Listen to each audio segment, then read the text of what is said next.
So we think there will be a few multi-trillion dollar assets in this space without a doubt over the next sort of 5 to 10 years. Richard, good to see you on Real Vision. Thanks for having me. You've been on before, but not chatting to me, right? No, correct. Spoke to Ash. It's probably a couple of years back now. So give people a bit of your story. A, how you got into this stupid game in the first place and what you're doing now. Yeah, so I actually, probably a little different background to a lot of people in the space. I came through investment banking. So I was a tech and media banker at Galvin and JP Morgan for about 20 years. And came through... When were you at Goldman?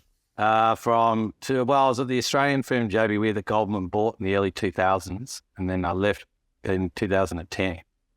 So I was... Was Bushy there with you? Dave Nolan? Not that I recall. I don't know him, but we... Right. I was an analyst in the M&A TMT team down here when Galvin bought out our Australian business, and then moved in. Ended up running that as a co-head of the TMT group down here, covering that. Effectively the disruption the internet kind of caused across our traditional clients on the media space, and helping some of the tech guys kind of cause that disruption. So that was part of the flavour, I guess, that got me into crypto, eventually kind of seeing the second wave of that potentially rolling out. When was that? Give me a crypto journey a bit more closely, because I'll just wave your hand and say, I did TMT, and then suddenly I run a crypto hedge fund. Yeah, so as you can tell, I'm probably a little bit older than a bunch of people in this space. And so started in that Not banking. older than me, and I've been in this space since 2013. Well, you're part of that journey as well, but I'll get to that in a sec. So started in banking in 96, and was the youngest guy in the banking team. So these crazy sort of tech ideas came across the desk of the old partners. They all sort of flicked it down to me as the young guy to try and get my head around it. So spent a whole bunch of time with those entrepreneurs thinking through sort of disruptive business cases, disruptive models, and how they impact, I guess, or how the genesis of those ideas and how they rolled them out. And then, the nice thing about being a banker is you get to play both sides. And working with our clients down here, working with the media companies, thinking about how they defend themselves against that disruption, and got to see kind of a ringside seat as to how hard that is, and how ill prepared they were for doing that. Worked across that space for the next 20 years at Goldman, JP Morgan, and left in 2016 after sort of realising 20 years is more than enough as a banker. Thought about what to do next, and just kind of had two goals. And the first goal was not to be a banker ever again. Yeah, we've all done that. Yeah, and I achieved that. So that's goal number one done. Goal number two was to take 6 months off, and I actually dismally failed at that because a good friend of mine who'd been hassling me to look at Bitcoin for a couple of years said, "Look, you've got nothing to do now. You've got no excuse. Why don't you spend some time thinking about this and give me the sort of the skeptical banker's view?" And so I started to look at, started where a lot of people start, read the white paper, watched a couple of videos, read a few things. One of them was actually your 2014 GMI piece on Bitcoin. Oh, right. And it kind of clicked. Like it just kind of, because I've always been, as a lot of Australians are, there's a little bit of gold bug in me as well. And that tech angle, that kind of monetary angle, that sort of potential gold angle, it just sort of resonated with me. And it just sort of thought this looks pretty similar to some of those crazy ideas I saw back in 1996. It's got no institutional kind of adoption at all. It's been kind of shunned by the traditional people across all sorts of angles that could be. And then I started to look where it traded and saw some of the markets where it was trading. I got sort of super excited about the tech behind that, how people were sort of recreating things that I didn't think you could recreate. I mean, you pick up a lot of baggage when you work in the traditional banking space and you think this is the way things are done because they have to be done this way. I think what this space kind of was refreshingly teaching me was, no, it doesn't have to be done that way. And there's a bunch of people that had sort of thought through how markets needed to work that didn't have the baggage that I had.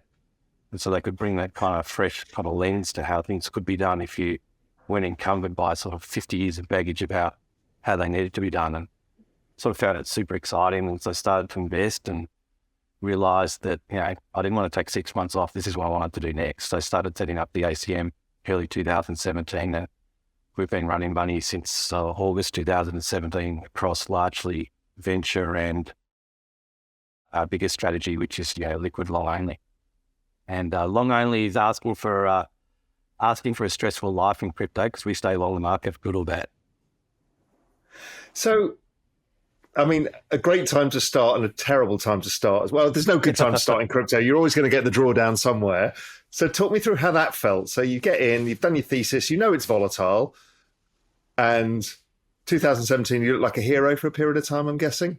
Yeah, so we actually launched our first public fund with new investors in 15th of January 2018. So we've been meeting a lot of people through 2017.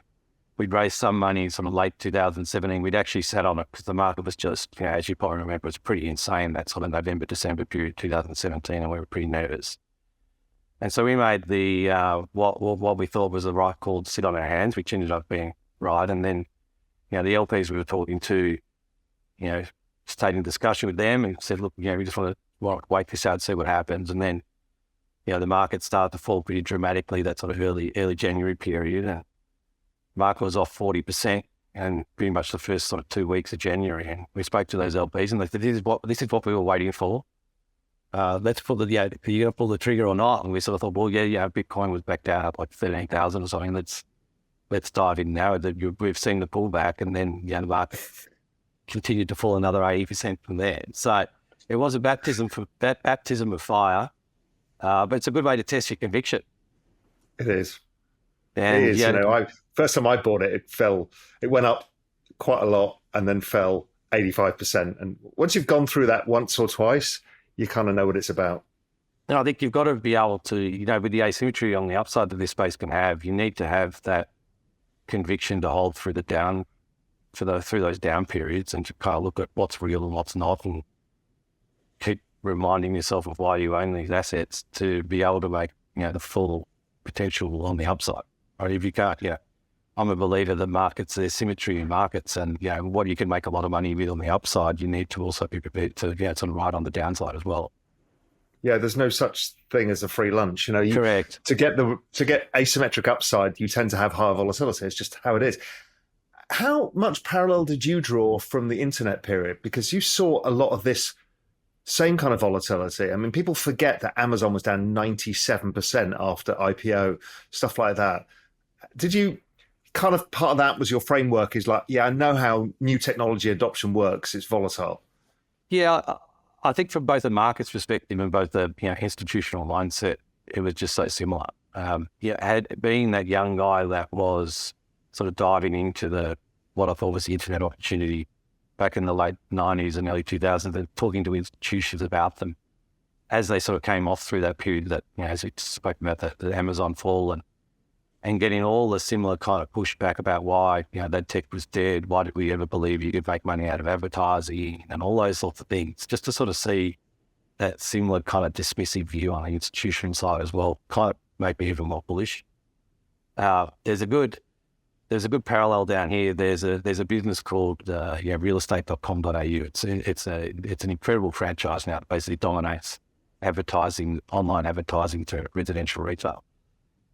In the early 2000s, I got thrown the job of actually trying to set up an institutional roadshow in that business after it sold off, 9 and something %.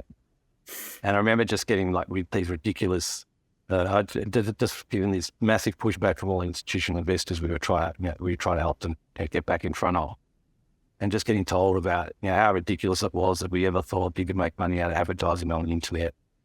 How this was just such a stupid, broken business model, and this was just something. This is the last of your story. We never want to speak about these again.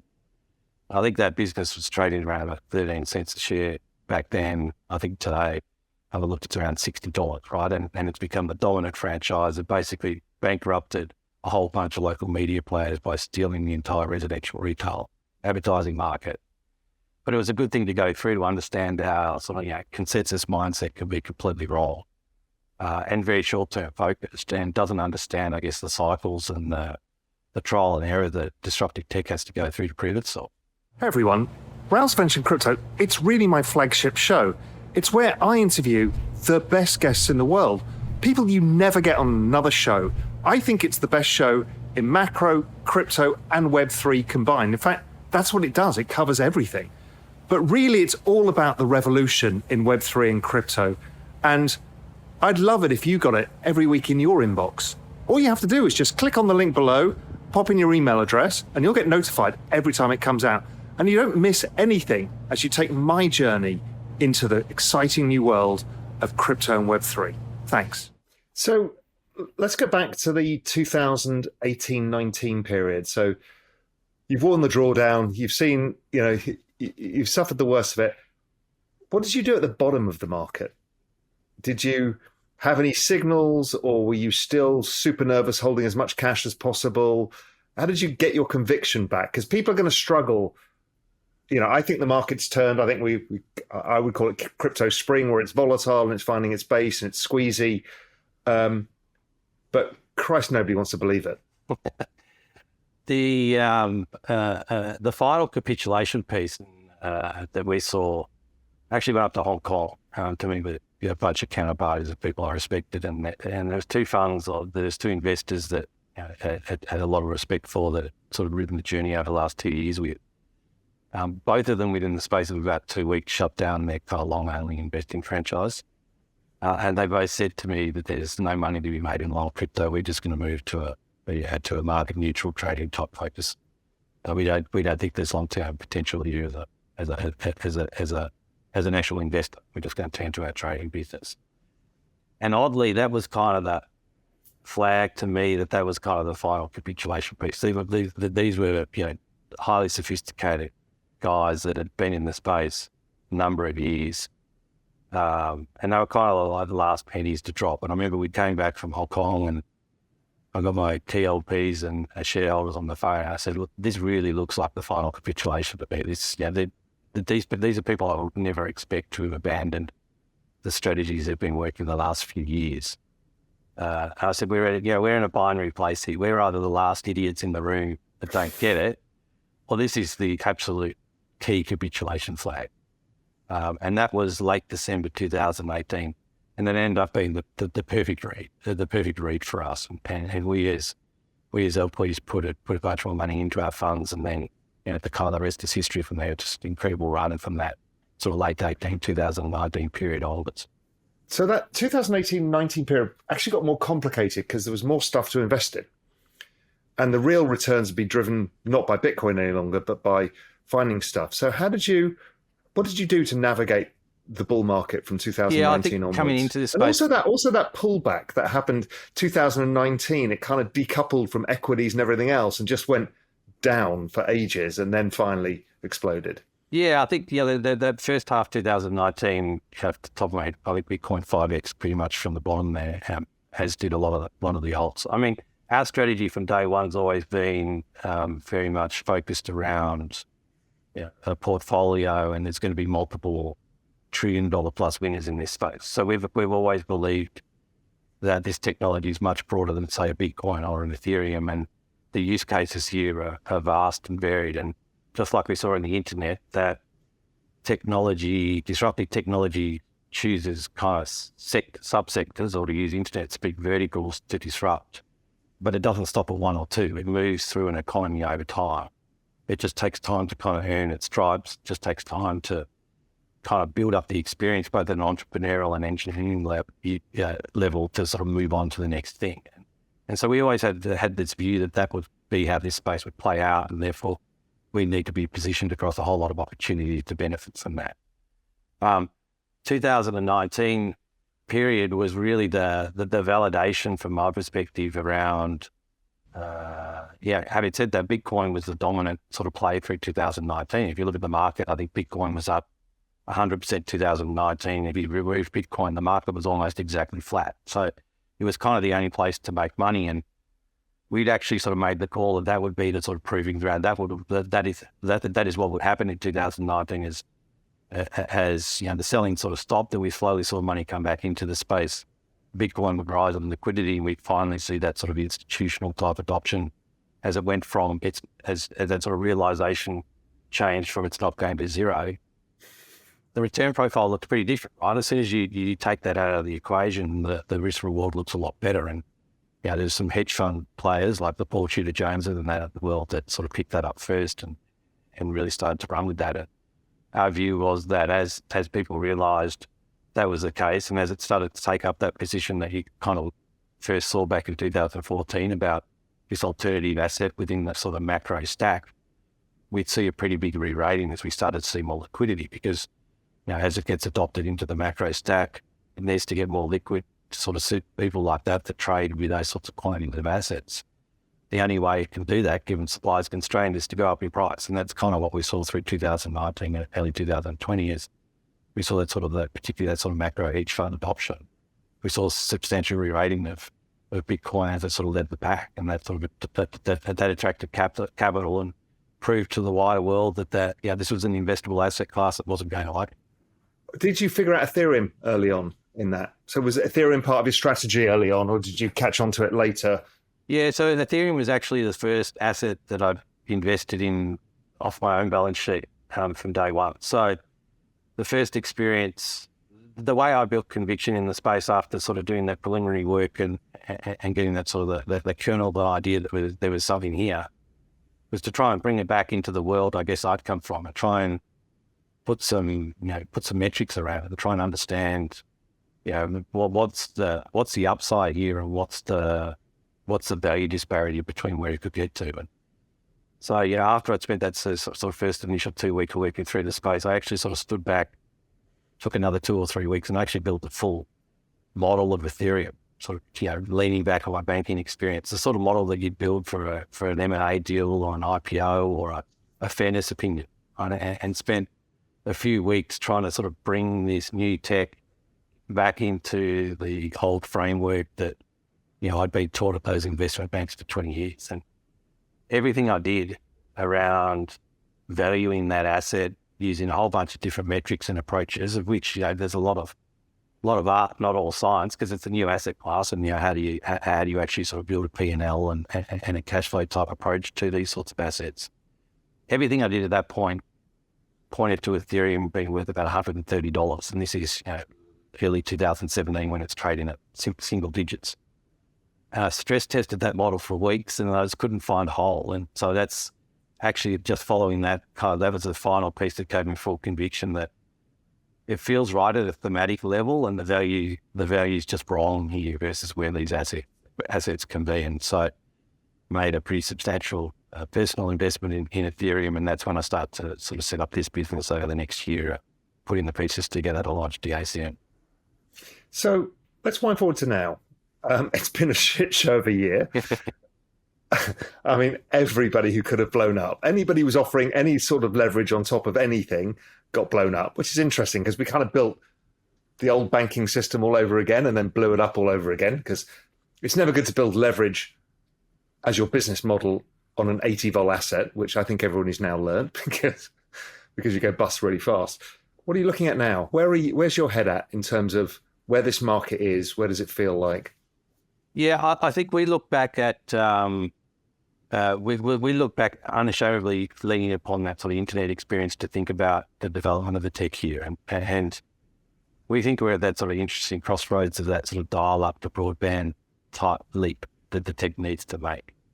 So putting market movements to one side, and we can cover that in a minute, but we think the technology's kind of proven itself in that sort of sandbox of sort of tech users that are willing to spend the time, willing to watch a YouTube video to work out how to use an app.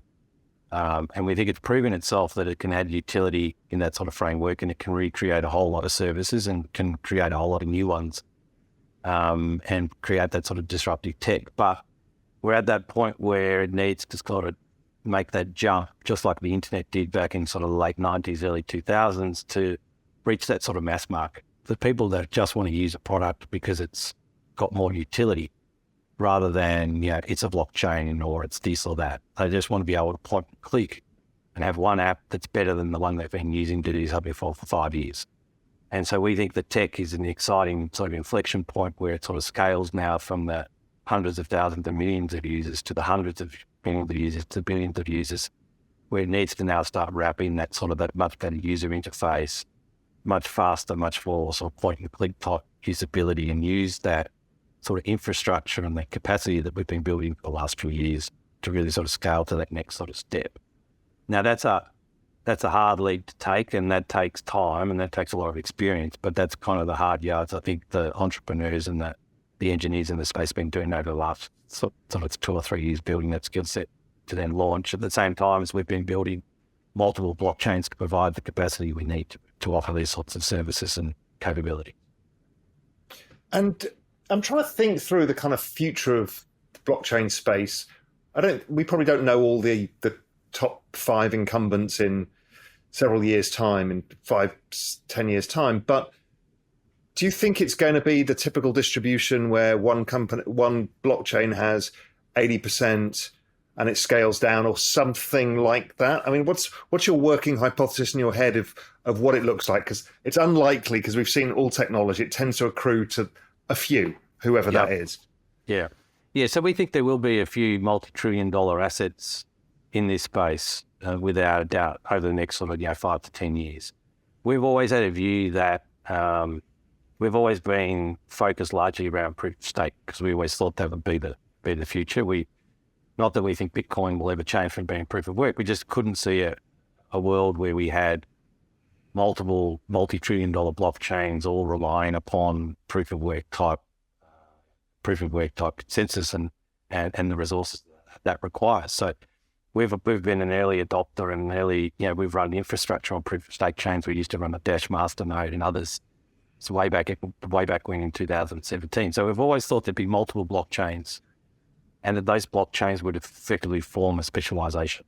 And that specialization, because there's not infinite block space on a blockchain, that specialization would effectively crowd out other users. But those users wouldn't disappear. They'd find another blockchain to effectively take their business or their application to and adopt that blockchain. So our map has always been there'd be a landscape with multiple $1 trillion plus blockchain type infrastructure, and those blockchains would have some form of specialization that suited the application that was running on.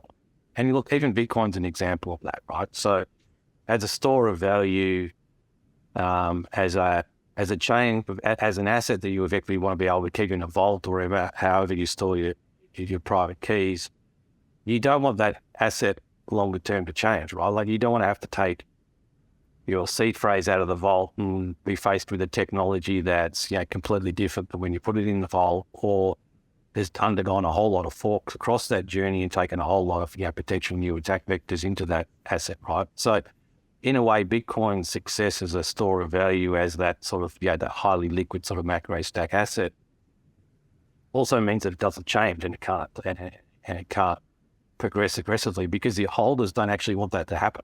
People want Bitcoin to stay as it is. They don't want it to take the risks that Ethereum's taken. But that's kind of opened the window for Ethereum to sort of dive out and take that risk and take multiple upgrades and take that sort of risk, because it needed to do that to sort of keep itself relevant.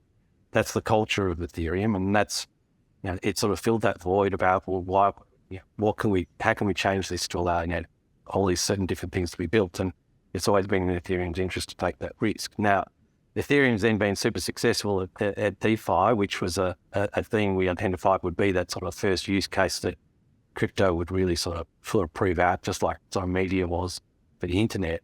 But that means, as we've seen through multiple periods, that Ethereum can get super expensive, right? And people, smaller investors or smaller users, get crowded out. And it becomes the domain of people like us that are just moving, big volumes and aren't overly fussed by a fee that's gone from 40 cents to $5 when you're moving a $10 million asset. So, but those users don't go away. They go and find another chain that's got higher throughput, lower fees, or whatever it is that suits their business model. And we've seen that play out, particularly over 2021, 2022, that chains sort of form an ecosystem that has some form of specialization that suits their capabilities, be it low fees, high transaction processing, robustness, security, whatever it may be. And that, when they're successful, that crowds out other potential use cases, and they sort of follow that path. And it shouldn't, just like Bitcoin became that sort of that store of value type asset, it shouldn't be seen as a failure. That's the ultimate success, right? That's the sort of the alpha use of that chain, and that gives it relevance, and that sort of gives it a pathway forward. But it does leave opportunities for others to come up and fill that sort of gap in the market, and that's how we've we've set our portfolio up to sort of follow those increments as people sort of find new use cases. So let's just go through some of the layer ones, and we'll talk a bit about layer twos, and we'll talk about the applications layers as well. So layer one, state of layer ones right now, what interests you outside of, obviously Bitcoin and ETH?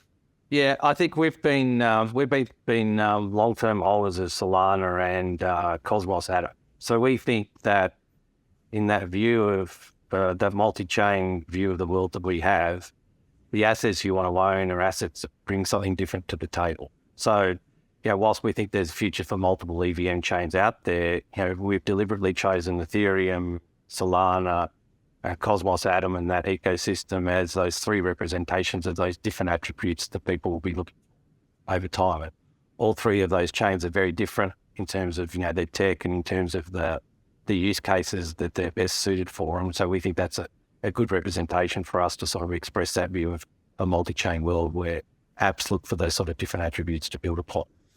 Yeah, and I've been interested in Solana for a while now. And just one thing, it just seems if there's one narrative that they seem to own, it's that consumer blockchain. Yeah, and they've kind of gone after that. Yeah, they have, and that sort of like super fast processing speed and the ability to do things at super low transaction costs, right? Which is kind of the counterpoint to I mentioned earlier about the fees on Ethereum moving much higher, which again, is a success for Ethereum in terms of driving revenue and returns and those sorts of things, but it leaves that sort of opportunity for a Solana, which is a completely different piece of tech, where you can effectively move or transact in an NFT that might only be worth $1, right? Like it makes no sense to do that on Ethereum, but it makes a bunch of sense to do that on Solana. And so that's the market opportunity for them to sort of fit that void. Did you manage to buy more when it sold off to what? I don't know what it got to, $8 or something. It's crazy. Yeah, we did top up. So we've actually been long Solana. We've been long Solana since mid 2020. So I can. We've actually got an entry price of 22 cents. So probably one of probably the best trade we've ever done, or the best buy we've ever done. We bought about 1% of Solana at 22 cents back in mid 2020, and we've held a lot of that through. We've sold some along the way as we'd have to, or we'd basically be a Solana ETF. But we've sold a bunch of that through the journey. But we've still got some of those original 22-cent tokens that we bought way back then.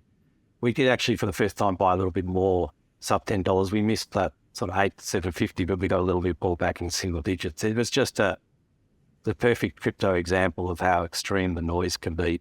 And it's in both directions, right? Unashamedly in both directions. At the top, it's as crazy as it is at the bottom. But that sort of point late last year was just kind of insane. We put a lot of money into the market back in that sort of last week of late last year. It had felt like one of those sort of rare opportunities where you had a whole bunch of price insensitive sellers, be it liquidators, be it redemptions, be it hedge funds trying to get crypto off their books. And as one of the And, as we were sort of sitting in the books on the buy side, it was a pretty lonely place to be, I can tell you. But it just felt like one of those sort of rare windows where markets kind of give you that sort of opportunity. So we deployed up. We deployed all the cash we had on our long portfolios into that. Layer twos? Are you following that as well? Or? Yeah, I think layer twos are interesting. We don't have a bunch of exposure at this point in time. I think the interesting kind of thing to sort of think through is how does a layer two sort of stack up versus a Solana, and does a layer two versus a Solana, who wins that kind of race, right? And I think what we get excited about, though, this is the kind of the fulfillment of that vision of us sort of moving from that tech sandbox. The things like Solana, the things like the layer two, they're all the infrastructure that's required to make this tech so much more user friendly for the tech agnostic user out there, right? The ability to sort of scale and provide faster transaction throughputs and all those sorts of things are the key to take this forward. So what gets you excited in the space? What are you seeing on the applications? Because you've got VC side as well, right? So you get to see applications being built. It was the CEO of Microsoft is like, blockchain, it will have its chat GPT moment at some point, where somebody comes up with a killer application that scales. I mean, it could even be the central bank digital currencies, which everybody would hate, but it's a start, right? What are you thinking? Yeah, I think we've seen. I think our space is. I think the crypto space in general is pretty poor at sort of acknowledging the wins it's had over the journey that I've been in the space, and it's pretty quick to dismiss some of the tech that's here to stay and has a real staying power and it's been super successful.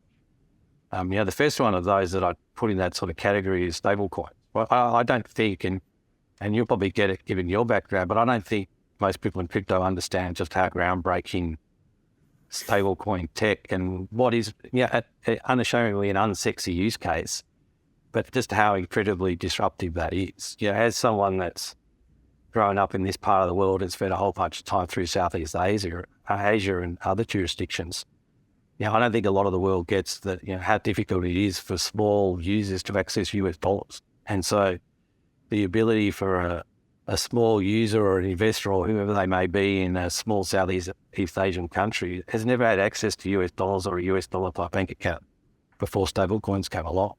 And so the ability for them to use a phone app and have $5 of US dollar stablecoin on their phone and be able to move that at a fraction of a cent is an extremely disruptive thing for the world's financial sort of infrastructure. And I think crypto kind of just sort of moves on and doesn't sort of give those sort of those disruptive things the credit that's there. And then you look forward to then DeFi came along and we've got things like Uniswap or SushiSwap where you effectively democratize the provision of liquidity. And again, something that you sort of understand that the order books on exchanges have become the domain of, a very few and fortunate group of investment banks and hedge funds, right? And so the ability of people to earn money from their capital from providing liquidity hasn't been available for small users for probably 10 to 15 years. And along came these kind of crazy ideas about Uniswap and Uniswap originally, and this bizarre idea that, we're just going to source liquidity from whoever wants to provide it, which is a extremely disruptive kind of thing, right? But they've just achieved that. And they've provided, again, this completely new way of looking at exchanges and the ability to trade assets. And stepping back to when I sort of started that discussion we had around what gets me excited about the space, one of the things that I first sort of saw, it was that sort of disruptive idea that just would never happen in traditional markets. No one in an investment bank would ever have that idea because they just don't have. You just get sort of ring fenced and you just kind of get taught in the ways that this is how things have always been done. You can't think of the idea of providing a completely open and liquid market where anyone can sort of provide that liquidity.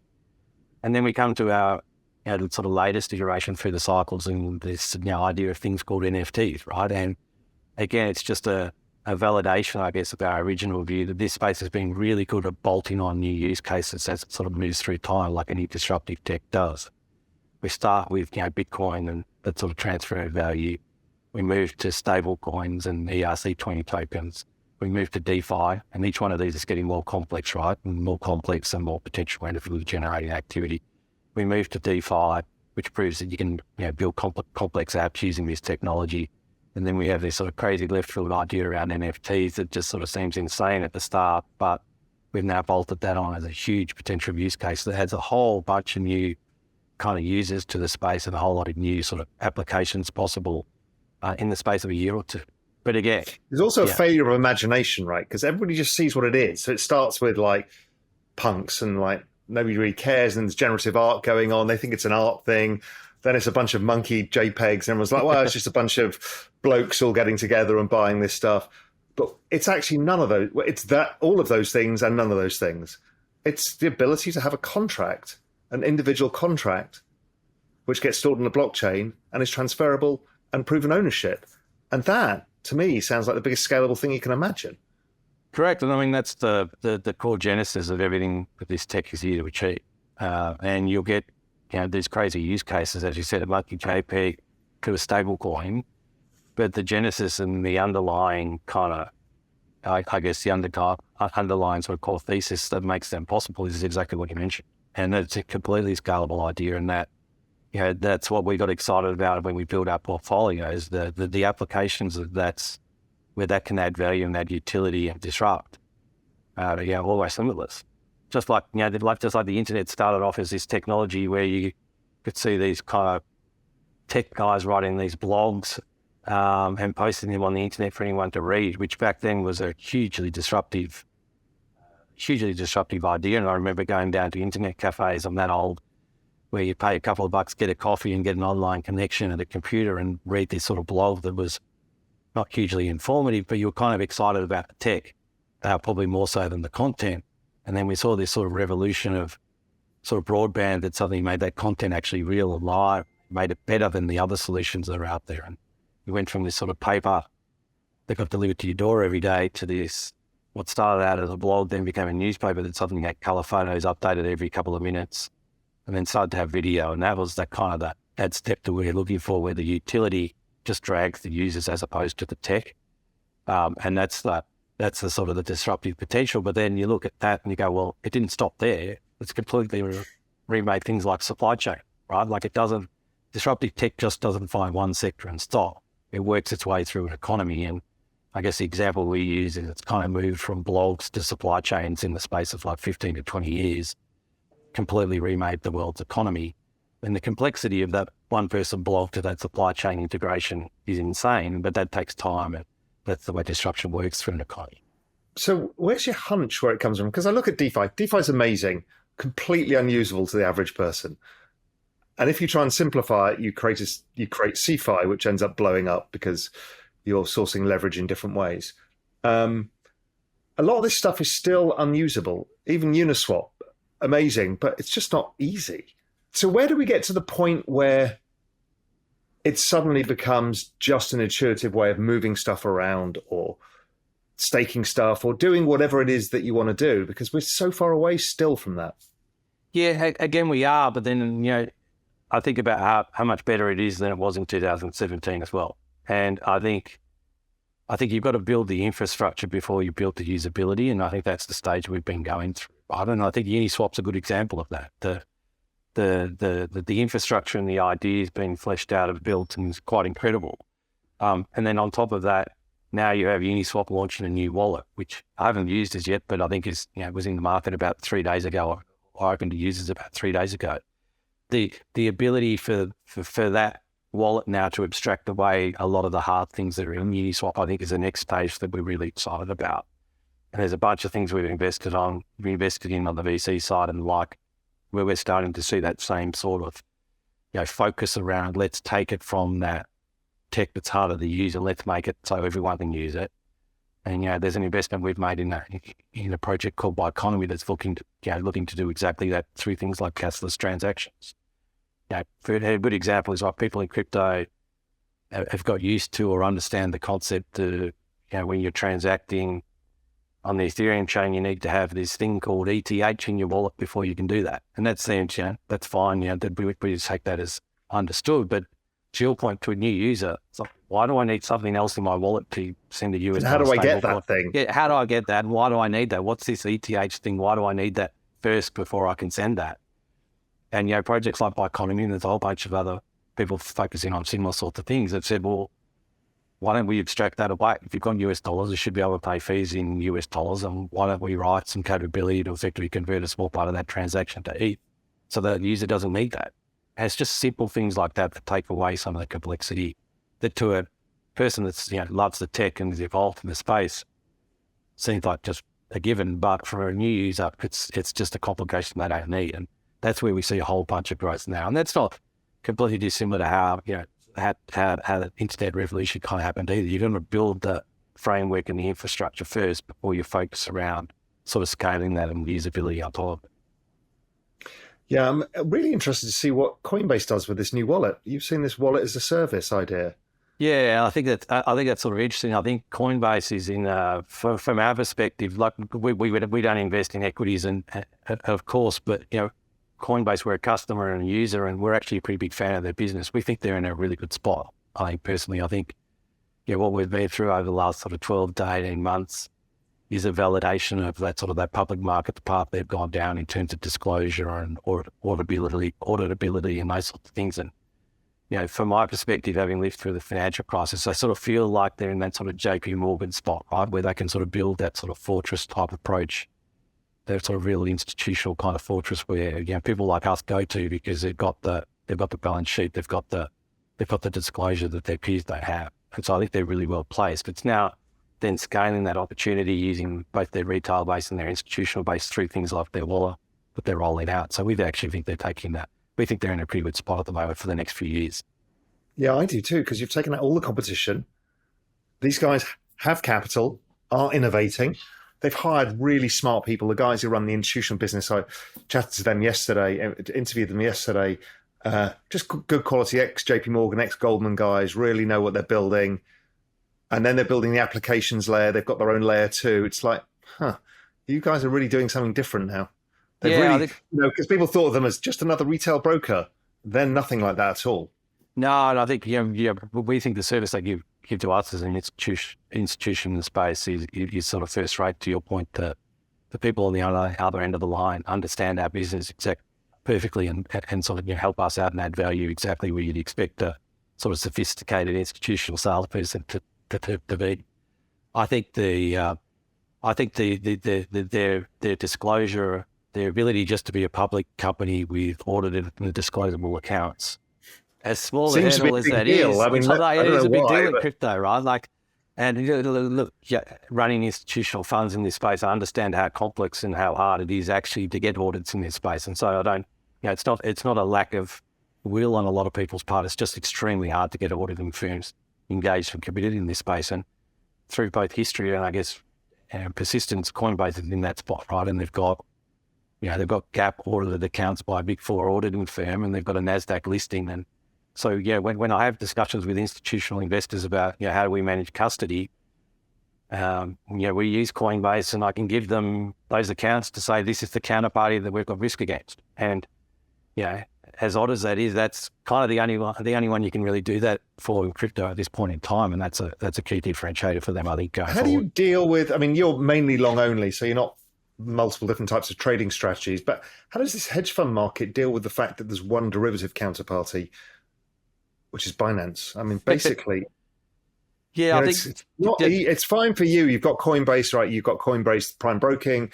You can get access to some of the services like that, but just the general kind of shorting of stuff or whatever it is, or, getting yield or whatever. There's one counterpart now. Yeah, I think I think your opening comments true of us as long only guys. We're in the sort of fortunate position that we can store our assets in custody and wait for that sort of re-rating, revaluation that we've invested on, and so we stay off exchanges. We've always said that, both at I guess a policy level of the firm, but also as a mandate level of the firm, we can stay off exchanges, right? I think your point's true around at this point in time, but I think that's also the opportunity. We're an investor in VYDX, right, which is a decentralized derivatives exchange, and that's the opportunity for them versus a Binance to provide that sort of decentralized exchange infrastructure. And they've been what I'd say is the most successful decentralized exchange at building an experience that's extremely similar to a Binance in terms of their ease of use, ease of kind of one click trading. And so we think that's where the growth comes, to the counterpoint to that reliance on that sort of monster centralized counterparty. Now, that doesn't mean that they take away Binance's business and there's no point, there's no place for centralized exchanges, because there always will be in our view, but we think the industry is way skewed that way at the moment versus where it should be, with decentralized exchanges picking up a large part of that volume. And if anything, if there is a positive to come out of the last sort of 6 months of 2022, it was the reaffirmation of why decentralized trading technology is important. So the US seems to now want to take crypto out of the banking system. As we were speaking yesterday, Silvergate went under. There's becoming fewer and fewer options for banking. I don't know, do you see that globally? Do you see it in Australia, or is it less of a problem? And we've seen this before. Crypto's been shut out a couple of times, so it's not new, but how do you see that bit playing out? Because that's getting everybody very nervous again right now. Yeah, I think that's been to be frank, that's been a problem in the space since day one, since we started. So we have problems getting banking. We are a Silvergate client. We have problems getting banking back in 2017. And to be honest, it's been difficult through that whole kind of 6-year journey. And so we've kind of tried to build resilience in our business in terms of multiple banking partners to try and take away that risk. But it has been it's been there, it's been in the background the whole time I've been in the space, and unfortunately doesn't appear that it's going to go away anytime soon. And to be honest, that's kind of part of the reason we got that growth in stablecoins. Like if banking was easy, if banking was accessible, you wouldn't have had the growth or the reliance on stable coins that we've now got. And so the industry adapts in a way to kind also of makes it more innovative, right? If you're shut out and there's enough people who want to do it, they innovate. Yeah, and I think that's true, and it's kind of the necessity to come up with new solutions, and that's kind of where stable coins came from, and to a degree. And I think one of the interesting things I think that's a little bit different around this space is the global tension that you have between competing jurisdictions. And I think back to 2017 when I was setting up the business, and one of the calls I made on my own portfolio in terms of doubling down was, if you remember, back in sort of mid-2017, Japan passed a whole bunch of legislation effectively classifying crypto as legal tender in some part back then. Actually, that day I actually doubled my exposure at a personal level to the space, because to me it kind of took out the risk that I wouldn't be able to get my money out of the space. I thought back at that point, before that day there was a risk that you could be kind of stuck in the system forever. Post that point, it kind of looked to me like there was always at least a yen exit, right? And that's a big step change from where from where we were the day before. And to me, that was that took a lot of risk off the table, and took the step in terms of putting a lot more capital in on the back of that. Now we've come a long way since then, but this continues to be the struggle. Not being a US citizen, I guess I take a maybe a more global view of their position or where they sit today. I think they need to be careful about risking, the prime position the US dollar has in this market. I think if you looked at it with a cynical view, you could say, the best case outcome from a monetary perspective was that crypto never existed. The second best outcome from a US perspective was it exists, but it trades against a US dollar as the prime currency that it's traded against. And so, if this asset class succeeds and it grows into anything like I expect it to grow into, it'll drag the US dollar into new places, right, into new grounds. And we've kind of seen that with stablecoins. When you move through Southeast Asia, you see people using Tether in jurisdictions where you never saw US dollars before.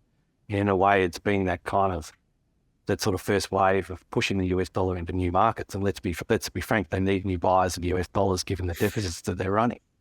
And so I think the US is in an incredible position of building that almost that kind of new sort of petrodollar type system where they become the kind of core currency against new asset class. And I think they need to be careful that they don't risk that, because there is alternatives, right? It wasn't ordained that this asset class had to trade against the US dollar from day one, right? Like it could have had another currency that became that sort of primary currency that it was benchmarked against, and it's just been the US dollar to date. But if that gets too hard, Chinese try and, because the Chinese have used it for capital flight, so they've kind of liked the stable coin, right? It's been very useful for them. They get money out, Southeast Asians get money in, and it's kind of this nice kind of two-way flow. But what happens if Binance kind of scaled a RMB stablecoin, because it's pegged to the dollar? Yeah, it's kind of like a cheeky way of the Chinese financing themselves potentially. Yeah, or a Hong Kong dollar. Like a Hong Kong dollar stable coin would make a bunch of sense, right? It's a currency, again, pegged around the dollar, and it's a currency that most people in the world, particularly in the finance world, are used to dealing with. And if I was to look around the world at a key competitor for potential US dollar, it would be, Swiss, for stablecoin would be Swiss franc and Hong Kong dollar. Now the Swiss franc has a problem with negative rates, and so it becomes kind of super expensive in a stablecoin construct. But the Hong Kong dollar sits in a pretty good spot. Some of the points you mentioned, plus that sort of already ingrained in the global financial system. So, and the Chinese are ramping up Hong Kong again in crypto terms. Yeah, and I think that's the interesting thing as we've watched this US frenzy of regulatory activity over the last sort of month or so. The counterpoint to it is Hong Kong kind of opening, and then the market that dominated crypto when I first entered the space seems to be kind of awakening from a few years sleep. And I think the Hong Kong regulatory landscape that comes in and, the start of June is extremely exciting for the space and it provides that nice kind of counterpoint. And to be honest, that sort of competitive tension that the tech needs to make sure that regulators don't overreach. Yeah, because I think we've got decent regulations in Singapore. Hong Kong looks like it's coming. Middle East is pretty good. Switzerland's good. Europe's okay. UK looks like they want to ramp up because they can see that old London-New York competition. London's lost it for a long time, for over a decade and a half. And they're like, okay, if the US doesn't want to do this, we'll do it. Yeah, and I think in Hong Kong, it's had a tough couple of years, right? Like, through COVID and the like. So the ability for them to potentially launch and get a much stronger foothold in the new asset class, it's got a whole bunch of growth. And let's be honest, there's not reams of growth in the traditional financial sector anymore, right? So at some point, the jurisdictions, institutions take the view and get their head around the risks and see that growth is growth. They need to find it, and crypto is one of the only things in financial services that can offer the potential growth. Now, we also look at the downside as an institutional investor, like the fees we pay as an institutional investor in crypto would make traditional providers of custody services and trading services eyes water in terms of their magnitude. But that's the opportunity that drags new service providers and forces through that sort of regulatory change as they sort of want to enter a space where there's growth and there's actual revenue being made. Now, I'm going to ask you the last, it's a ludicrous question. What risk worries you? I mean, we've blown up every single thing. We've had it banned in China. We've had it banned in India. We've got the US going after it. We've got crypto banks shutting down. So I don't know what else is left apart from nuclear war, but I need to ask you the question is, what would keep you up at night? Yeah, I think to your point, we've kind of, as Long Island guys, you get pretty thick skin, right? So we kind of, we're long through thick and thin, and we're long through some of those incredible risks that you mentioned. I think the nice thing for us is being long those risks has paid off. So we've been rewarded on the upside, and that's the proof to the equation of why it was worth taking those risks and living through years like we did in 2018, 2022. And to me, that's the reward that justifies finding that happening. To me, what keeps me awake at night is dedicating, building our business around this space on a vision that this would disrupt and change the world in a whole bunch of ways. What keeps me awake at night is that doesn't happen. Now, that would be the only thing that kind of really worries me about the space, that it can't take that leap from that kind of disruptive core sandboxy type tech into a real mainstream adoption, mainstream disruptive technology. That would be the probably largest waste of human endeavor, because the amount of people, and it's sucking in the best investment bankers, hedge fund managers, technologists, developers, culture people, artists. I mean, everybody is like, this is the thing. It will be probably the largest waste of human endeavor in history, which I'm sure some naysayers will say, like Nouriel Roubini will say, exactly, that's the point. I just don't get it. There's far too many people. And it's the same wave we saw in the sort of late 90s, early 2000s in the tech space. We saw the brightest and the most sort of innovative and the most committed move to the space, and kind of from force of will make it happen. And I guess, whilst we love, Bitcoin and what it's achieved, we've been what we'd say is, we've been very much an altcoin buyer through our journey. And it would be very disappointing to us if Bitcoin was the only sort of survivable or growth asset that came out of this. And so we've always had a view that this needs to remake the world in a whole bunch of different ways. And we've seen glimpses of that through DeFi, and we're starting to see glimpses of that through what NFTs can be. To me, that's the thing that's what needs to happen to make this journey worthwhile. And that's the thing that keeps me awake at night. The risk that doesn't happen, that the space doesn't scale. Our entire hypothesis is wrong. Yeah, which I don't believe in. Or, I wouldn't be doing what we're doing. But I don't think that rests upon regulatory actions. Like, I don't think a regulator can make that not happen. That's much more of an entrepreneurial developer engineering level that makes that happen. Regulations change over time. Regulation lags. You've got multiple jurisdictions where the space can pick up and run with it. So I don't think that's reliant on any regulatory outcome or any market outcome. That's really just reliant on on the IP that's come to the space, or the entrepreneurial spirit that's come to the space, and their resilience to see through cycles. There was a massive rush of VC. I can't remember what it was, 60 billion over like an 18-month period. Yes, there's a bunch of people going to run out of cash, and that's the function of the cycle. But that's a lot of money that got given out to a lot of entrepreneurs who are building products in a bear market when they should be building products. When you're not distracted, you just kind of get on with that. So it kind of is very interesting to see what we get out the other side of this.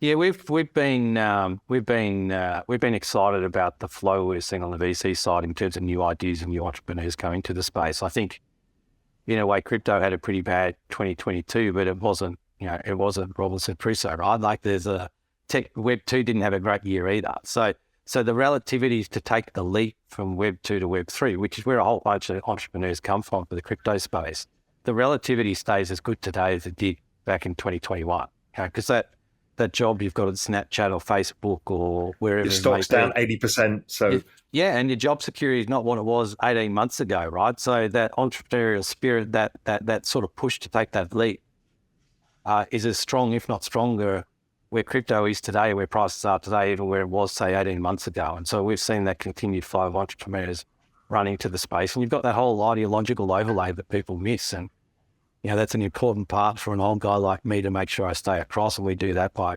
employing a bunch of sort of young, motivated guys in this space that are, dedicated to making this happen, making sure that we stay not just across, the investment capability here, but what the whole technology is trying to achieve at that sort of much bigger ideological level. So, my friend, let's just wait and see how this plays out now. We both think the low's in. Who the hell knows? I had a good conversation with Chris Boniski as well. I don't know if you know Chris. Yeah, okay. I know Chris is a smart guy. He's a smart guy. Very smart, very considered. He's pretty much of the same view. We could all be wrong together, and that's fine. That won't be the first time. It won't be the last time. But let's wait and see how it plays out from here. Because let's hope the analogy of it being 2018, 2019 is right.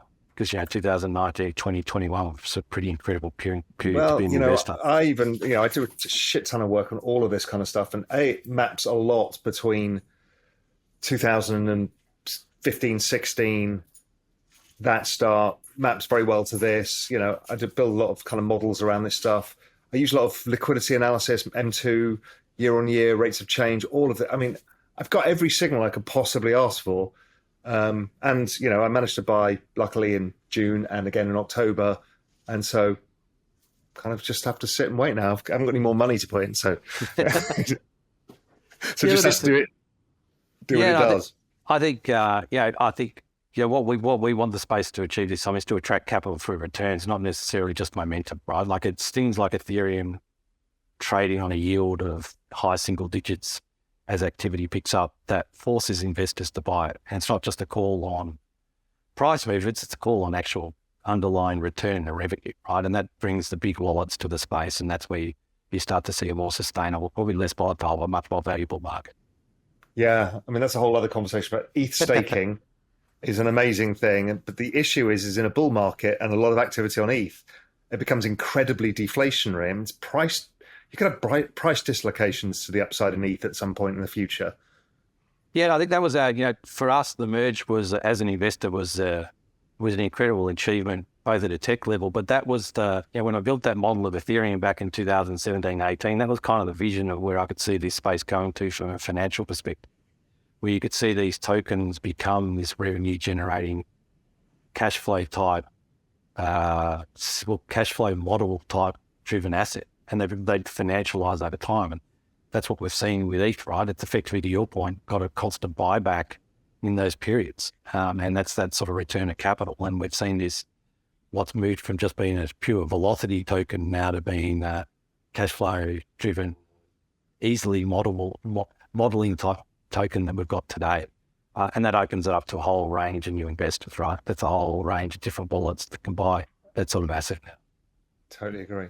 All right, my friend. Good to speak to you, and Great, good luck out there. Great. Thanks for having me on. I love that Richard approaches this space as somebody who was a technology analyst.